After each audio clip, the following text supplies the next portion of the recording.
Adidas is not a household name by any means whatsoever, and yet people who I really knew and admired and trusted, when they spoke about him with a reverence that you usually reserve for a Peter Drucker. Dr. Adidas was just recently voted as one of the top 30 global leadership consultants by the Executive Excellence magazine. Your methodology has enlightened our company to the lights we've never seen. And I'm proud to say that we're the oldest and largest family-owned sporting goods company in the world. And Dr. Adidas, I owe it to you. Grupo Salinas experienced a 15-fold increase in revenues over a period of 10 years using the Adidas methodology. The Franklin Mint attained a 6-fold gain in revenues without outside equity over the same length of time. The perfect manager does not exist. We are all mismanagers. And the greatest mismanager is the one who believes he's a perfect manager. 35 years of experience form the basis for the unique insights and methodology Dr. Adidas created to manage accelerated change in organizations of all sizes and in all stages of their life cycles.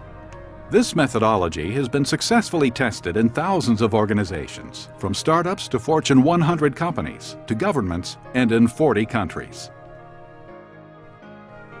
Dr. Adidas lectures worldwide in 4 languages, was granted a Columbia doctorate and 4 honorary doctoral degrees, and has authored 10 books translated into 30 languages.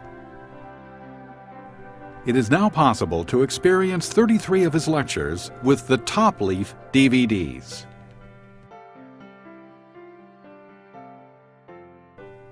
Welcome to the Adidas methodology.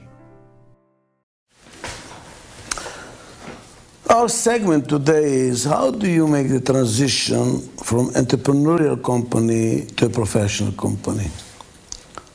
This is a stage in the life cycle. Entrepreneurial company is the go-go company, and we covered it in another segment of this program. And a go-go company gets into trouble. And that's usually what provokes a request for transitioning to a professional company. Up to that point, it's very difficult to make the transition because the leader of a go-go company is considered to be a genius. He made his company grow tremendously every year. People are scared of what he's doing, but you don't argue with results. The company is growing 35, 50, 100% a year. So he's a genius. How can we argue with him? And the board of directors is enchanted with this extroverted, creative person, and they don't fight with him until the company gets into trouble. And then all at once, from being a genius, it turns out to be a madman. It turns out to be an unguided missile. Somebody we need to control and we don't know how to control, and is uncontrollable. And it overnight turns from an asset to becoming a liability. And at that stage, there is a very interesting phenomenon. This is the stage of moving to adolescence. This is adolescent stage of the life cycle. So, from entrepreneurial management to professional management, this is a transition. This is also in political science, it's called from absolute monarchy to constitutional monarchy. And sometimes the transition is not to constitutional monarchy, it is to republic. What does it mean? They chop the king's head off, and now they abolish monarchy. This is the fight. This is when the system gets separated from its founders. When it's not true anymore, l'état, c'est moi. It's not true that the king says, the state is me. Me and the state is one of the things. In the go-go stage of the life cycle, I'm the founder and the company is me. I and the company is one and the same. That's why in the go-go company, one of the problems is that if they go public, the founder ignores the fact it's a public company. Some kind of psychologically still believes it is his company. And all these investors are, well, we have to satisfy them, but really they're not relevant. What's relevant is what I want. He treats the company like his own. That's why he can get into trouble of abusing his power for his own benefit because he still believes it's his own company. He started this company, he built this company, and when the stockholders sue him, he doesn't know what happened. He just gets totally flabbergasted. Something is wrong here. He doesn't realize that l'État, ce n'est pas moi. The state is not me. That transition, when the separation occurs, is like a separation in a family. When the children are teenagers, are not called children anymore, they're called monsters. Why? Because they're getting separated. There is a division going on here. They're starting their own life. They're starting to be independent. And that's why this is another disruptive point here. Very difficult. This is the birth, and this is the second birth, when the company is getting separated from its founders or the family. And if the company cannot make the transition, they fall into what's called the founder's trap or the family trap. And on average, the tradition says it takes about 3 generations for the company to go under in a family trap. And why there is a trap? Because the family has not made the transition from ownership to management. They're still going management by ownership rather than by talent or capabilities. That separation is what made capitalism successful, the separation of management from ownership through the stock market. And as long as we don't make that separation, the company can fall into a trap, which means when the founder or the family dies, the company dies. Here it gets institutionalized, it's professionalized, and it's not dependent on any single individual for its success. Well, this transition is a very complicated one. Very complicated one. It has several difficulties. Let's see what the difficulties are. First of all, there is a change in leadership needed here.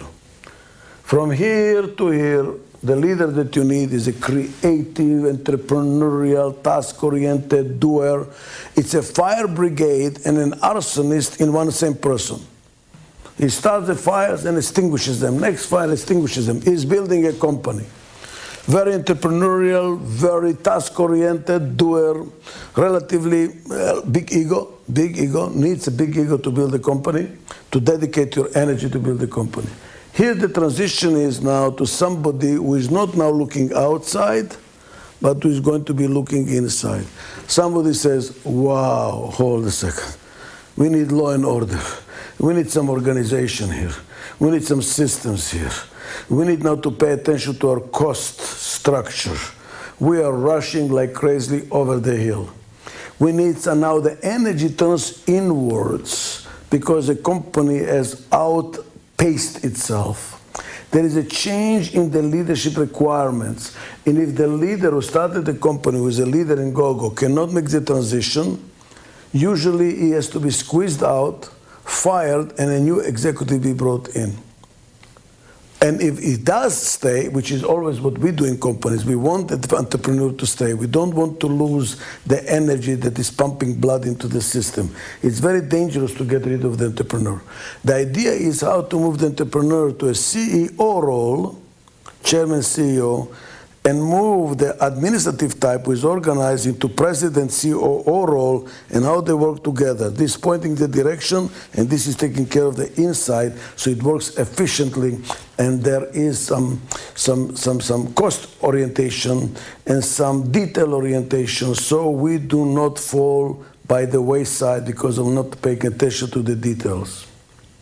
So there is a leadership change here. Not everybody likes to change positions. Founders usually like to hold on to. And you know what happens? I've seen extreme cases, pathological cases, where the founder, because he cannot control the company anymore, he starts killing the company. He starts destroying the company. He has all kinds of wonderful reasons why he's doing that, which are very, high level. But when you really look at the details, what he's doing is destroying the company. I've seen it in my professional work with some prime ministers, and this is the case of Milosevic, about which I wrote. And I met the person, and I was invited to help Yugoslavia not to fall apart in '91, and I realized here is another person who would rather destroy the country if he cannot control it. So this is a dangerous stage. How do we make this transition? How do we make the transition? So the first challenge here is changing leadership style. Not getting rid, but changing the engines, changing the engines. What else do you have to change? You have to change the goals. Here the goal is cash flow. They will do anything for cash flow because they're growing. Here the goal is sales, market share. Here the goal should be what? Profits. We are spending too much money. The sales are going up, the profits are going down. We have to now become profit-oriented. But the change from sales orientation to profit orientation is not an easy one. You need to have cost counting. You have to know what you're doing. You need to have information. And the information not be available because the organization is so scattered and disorganized and maybe even geographically all dispersed. It's very difficult to get your hands around the information. What else has to change here? The strategies. If you change the goal, the strategies have to change. Here the goal was market share. Profitability was a constraint. You don't want to lose money, but the hell was the profitability? Market share, market share. Here you want profitability, but what happened to the market share? Don't ignore it. Now what you have to make is market share be a constrained goal. You don't want to have less than market share as you're changing the organization internally to be more profit-oriented. What else is changing? The structure. Here the structure is all around the founder, usually functional organizational structure, because it's very centralized. Now that we're becoming more professional, you should have multiple profit centers. You should develop the next layer of leaders to lead the company and to institutionalize entrepreneurial spirit in multiple places in the organization rather than monopolized in a single individual like it's in a go-go. What else is changing from here to here? The reward systems. Here the reward system is, did you bring any sales? Did you bring any revenues? Bonus. Salary plus bonus. Forget equity. To give equity at this stage is too early. What will I do with equity? I mean, I don't know what's going to happen with this company. It doesn't motivate. You're just, and by the way, many founders do make that mistake. They give equity. Why? Because it costs them nothing. It's especially in courtship. That's a classical mistake in a courtship. I'm starting a company and dreaming about a company. I'm trying to get people to support me. So I start making promises. If we have a company, you will represent me in Europe. If we have a company, you'll be on my board. If you have a company, you'll be my partner. You're giving away something that costs you nothing because there is nothing as yet. Eventually, it's going to come and bite you. Down the road, they're going to come from nowhere with all these promises you made and come and haunt you. In infancy, you should just give low salary as low as possible, high bonuses as much as possible, reduce your fixed, increase your variable, because you are cash short and you need to get your rewards based on performance. Go-go, the same thing. The same thing. By the time you come to adolescence, it's not working anymore. Now you have to change it. Now you're profit-oriented. You have to go into profit sharing. But in order to go into profit sharing, guess what? It cannot be a windfall effect. To go into profit sharing, you have to have the right measurable goals, organizational structure, measurement of profitability, know what to cut. Now that the people should feel that they are impacting the profits, so when they share in the profits, that's a result of their work, rather than somehow manna from the sky comes a profit sharing to which they did not contribute anything. Then you're throwing your money away without getting the benefits out of it. And the next stage, you're going to give equity. See, by now the company is still established and systematized and it's prime. Now it's time to give equity in small portions out. Then it's motivating. Anything earlier than that, you're just giving it away for nothing. You get nothing in return. What else has to change between go-go and adolescence? I already said, strategy, goals, leadership, structure, rewards. What else has to change in that stage? You might have to change your mission, you see? The mission here was all external. Now you have to have an internal mission, to have the best managed company money can buy, so that you solidify the layer on which you are, so now you can go from here to the next layer. Usually it happens around $150 million, between 40 to 150, depending on the industry. That's when the truck starts shaking and it's time to do something about it because it's too big for its capabilities. The transition from go-go to adolescence is a very complicated one. What is really changing here, if you want to know the basics of it, is from here to here, function is more important than the form. Here, form takes place. Now you have a fight, quote unquote, between form and function. That's why what could happen is a divorce. The partners split.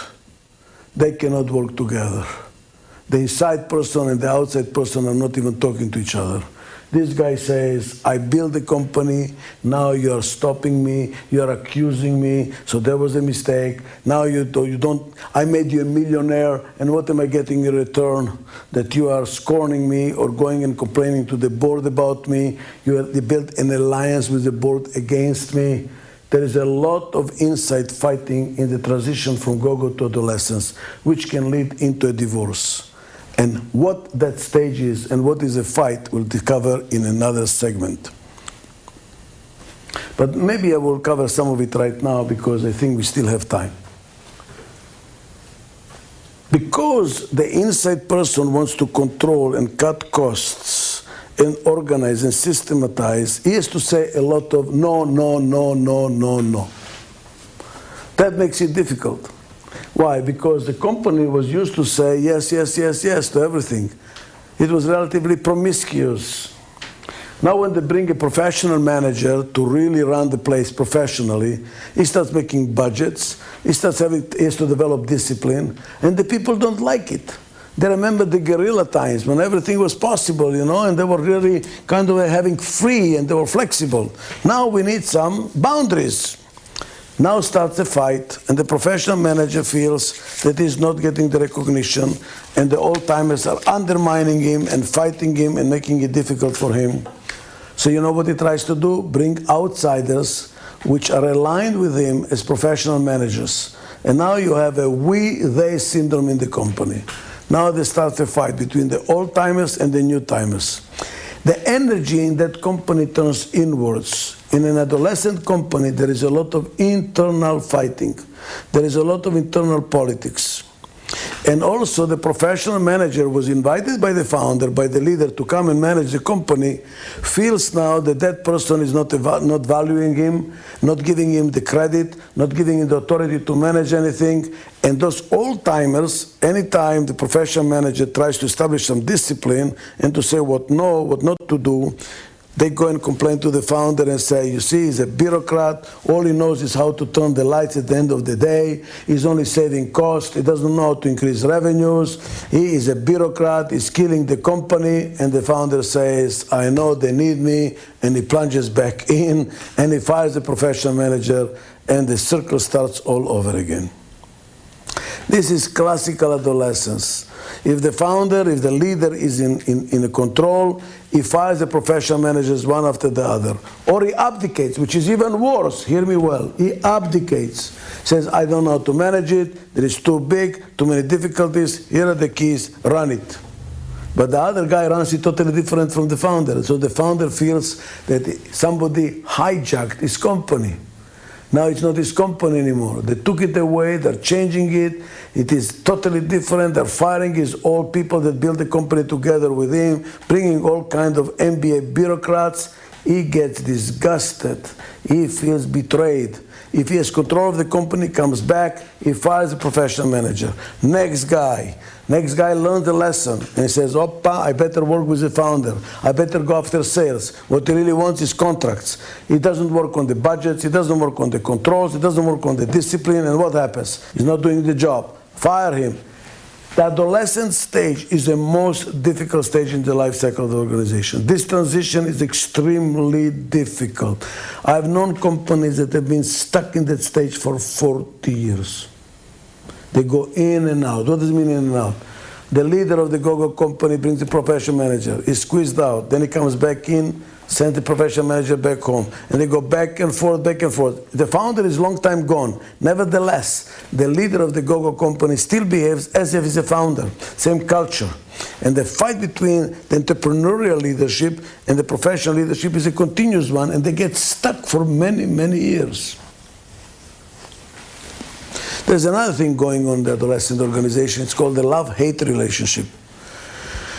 The company company loves the leader because he's so entrepreneurial, he or she, and brings all the clients and have the contacts and have the market and the knowledge. They are really to be loved, to be appreciated, to be respected.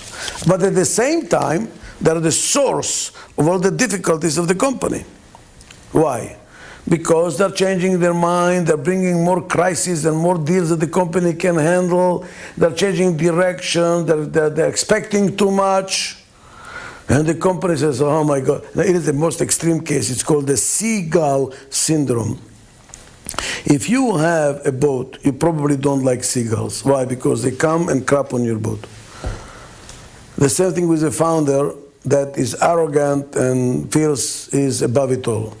They start developing other interests, political interest, travel interest, maybe even extracurricular sexual orientation outside of the marriage because they feel so powerful and so successful.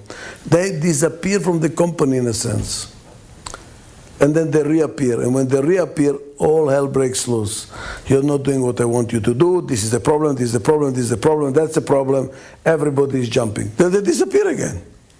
Now, if they do what he wanted them to do, when he reappears, he's upset because they did not do what he wanted him to do. He already changed his mind. It's not enough what he wanted to do. If they don't do it, why they didn't do it? So basically, people feel, oh my God, here he comes. When is he going to go away? But at the same time, we need him because he has all the connections, he has all the market, he has the vision, all his, charisma. So we want him, but we don't want him, which is something that happens in a marriage, in a family as well. When teenagers are teenagers, you have a love-hate relationship too. You want them to be independent, you want them to be grown up, but at the same time you're scared that really can they leave, so you try to control them. They would like to leave, but they don't want to go too far because they still need the support of the family. So there is always this tug of war between the family that wants control and the teenager who wants independence. And that struggle is exactly what happens here between the founders or the leader of the company and the company, the same struggle of separation. There is another problem that can be pathological. Look at teenagers. They want the authority of a grown-up with the responsibility of a child. They, oh, I know what I'm doing. I'm grown up. They want authority. But they don't accept responsibility. Maturity is when you finally take authority and responsibility. When you're young, you take responsibility, but you don't have authority. And this transition is very complicated for a teenager. And it can be exasperating the parents because the kid wants all the authority to make decisions by himself, but when they make a mistake, they don't take responsibility. Somebody else's fault. You just want to shake them up. Same thing with an adolescent company. The company, they want to be independentized. They want to be emancipated from the leaders, from the founder of the go-go company. We want to be free because he's giving us all this hard time. But at the same time, they don't want to take responsibility for what's going on because it's his fault. He's leading the whole thing. He's making the trouble. And this love-hate relationship is not only from the organization to the leaders, but from the founder or the leaders towards the organization. The founder feels, I've done it. I built the company. I want to be freed. I want to go. I want other interests. But I cannot be freed. Now I'm a prisoner. I just started something hoping that I can split, but you know what? It is a Zen. This is a Zen story from Zen Buddhism. A farmer is going to market holding a rope, and the other end of the rope is a cow. So they asked him, why are you letting the cow control you? He says, cow is not controlling me, I'm controlling the cow. He says, if the cow is not controlling you, why don't you let go of the rope? Oh, no. So what the story is, whatever you try to control, controls you. Whatever you try to control, controls you. So you build a company that you want to control, and now what happens? You cannot be freed, because you have to control it. Now you become a prisoner of your own creation. And they hate it. So I want to go. I've done it. I want to be freed. I cannot. When I go, they say, we need you. When I come, they say, I'm interfering. What should I do? How do I get freed? These are the diseases of adolescence. And it becomes pathological when there is a split. When the founder is kicked by the board of directors, like it happened in Apple Computers, in many other companies, the board says we cannot handle it, it's too much of a liability. It was an asset, now it's a liability. We need professional management and we need to stop this internal fighting, goodbye. When that happens, the organization becomes prematurely aging. They lose entrepreneurial spirit, they lose the engine that makes the company grow, they become profitable, but it's not the exciting thing it used to be. It's not going anywhere anymore, and the organization eventually will maybe even die if it loses entrepreneurial spirit. The trick is how to keep both sides working together, the entrepreneurial and the administrative side working together. And that is a stage where they're going to start fighting. So we have to predict it and we have to handle it proactively so that it does not produce the negative effects that it very often does. Thank you very much. To learn about the Adizes methodology of management beyond the top leaf recorded lecture you've just seen, we encourage you to use one of the Adizes programs, publications, and/or worldwide consulting services. These provide proven paths to obtaining deeper knowledge and breadth of the Adizes methodology. One way to learn more is by joining a Top Leaf Leadership Forum group. The group meets in peer-to-peer learning sessions, where they discuss how to apply the concepts from the recorded lectures the group has viewed, and then in subsequent sessions share their experiences and learn from each other. It is a hands-on experience under the guidance of a trained Adizes certified facilitator that can also be delivered by video conferencing. Your group can be within your company, or you can join a peer group representing multiple companies. In between group sessions, participants use our online learning system, where they can access their manuals, engage in online discussions with their peers, and research our digital books library. One lecture from each module can be purchased and viewed online. Certified facilitators buy an annual license to use Top Leaf in training programs. License files are delivered on a rental iPod video. Our curriculum is also available in Spanish. As with all programs and services from the Adizes Institute, Top Leaf is available in several languages. Top Leaf groups are today being facilitated in foreign countries with the use of video conferencing by multilingual Adizes facilitators directly from our headquarters. With the Top Leaf, which I joined almost a year ago, I had a big benefit from it. Really helped me in managing my companies. Always at the forefront in techniques and technology, the Adizes Institute continues to be placed at the top of the lists that distinguish and reward for excellence. Recently, it was ranked in the top 10 Best in Leadership Development.